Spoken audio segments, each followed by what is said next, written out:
বুধবার আদানি গোষ্ঠীর বিরুদ্ধে করা জনস্বার্থ মামলার রায় ঘোষণা করবে সুপ্রিম কোর্ট। সকাল 10:30 নাগাদ প্রধান বিচারপতি DY চন্দ্রচূড়, বিচারপতি JB পারদিওয়ালা এবং বিচারপতি মনোজ মিশ্রের বেঞ্চ রায় ঘোষণা করবে।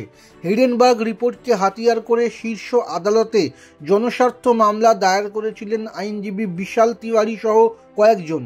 তাদের আবেদন, আদালতের নজরদারিতে ওই প্রতারণার তদন্ত হোক।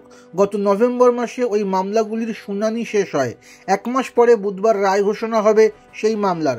গত জানুয়ারিতে আমেরিকার শেয়ারকে বিশ্লেষক সংস্থা হিডেনবার্গ রিসার্চ তাদের রিপোর্টে দাবি করেছিল 1 দশকেরও বেশি সময় ধরে কারচুপি করে নিজেদের নথিভুক্ত সংস্থাগুলির শেয়ার দর বাড়িয়েছে আদানি গোষ্ঠী।